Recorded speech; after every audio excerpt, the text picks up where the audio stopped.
What's up, guys? Welcome to your 102nd Android tutorial for the new Boston. We're going to learn more about the async task and what methods it can use and when they get called for the most part. So first, before we get too confused, let's kind of move these brackets down.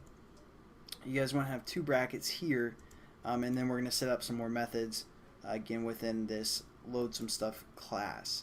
Now let's just kind of go in order how it's going to read it and which methods are going to get called when we use that execute.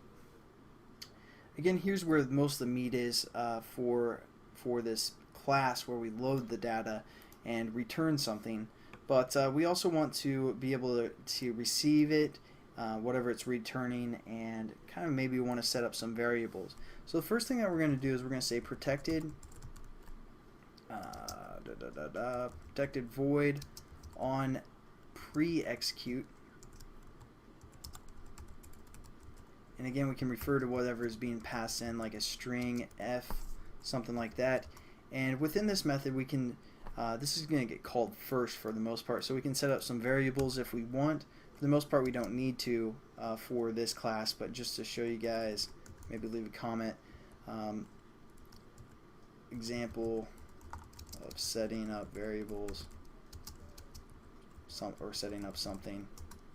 And we get that f, or that string, and we can just set that equal to whatever, and there we go. This won't really do anything for the most part, so it doesn't really matter.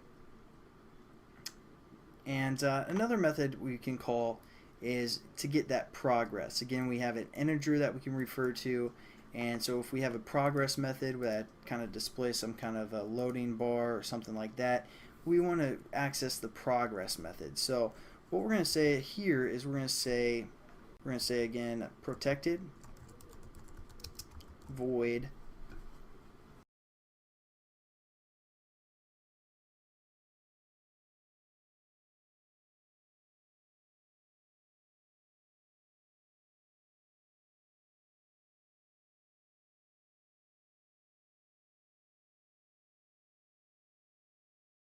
on progress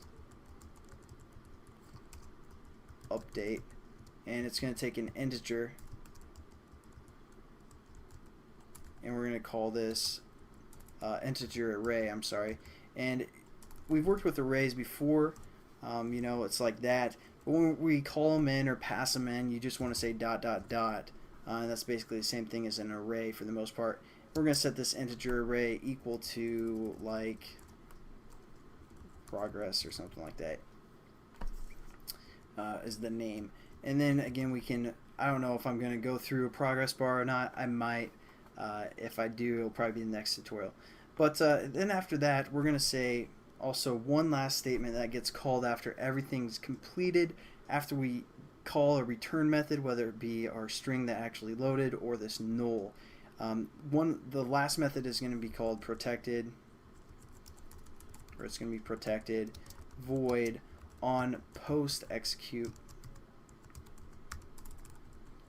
and we're just going to say a string as well, because again we're returning a string here. So we're going to say string result, which we're going to rename. Again, basically we're either going to get a return null, or if everything worked right, we're going to return that string that we loaded called collected. And once we call this return, it's going to, you know, execute this method called on post execute, and we're going to get whatever that return was. So since we're returning a string, we're going to work with that. We're going to call it result, and now we can set up our text view within here. Our text view was called data results, or data result was it,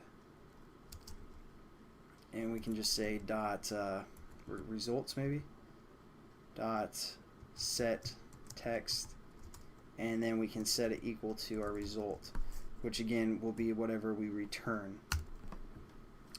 So let me format everything, and those are the four methods that you can use with this async task class. Again, pre-execute, do in background, which we're familiar with, and progress update, and also a post execute where we actually change our text view.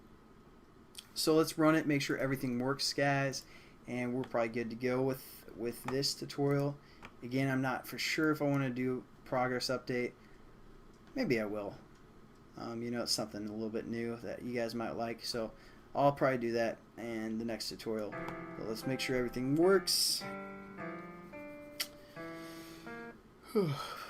So we're gonna say internal data and just like a test text, something like that. We're gonna save it, and if we hit the load button, yeah, there we go, we have our test text there. Thanks for watching, guys, and I'll catch you in the next tutorial. Have a good one.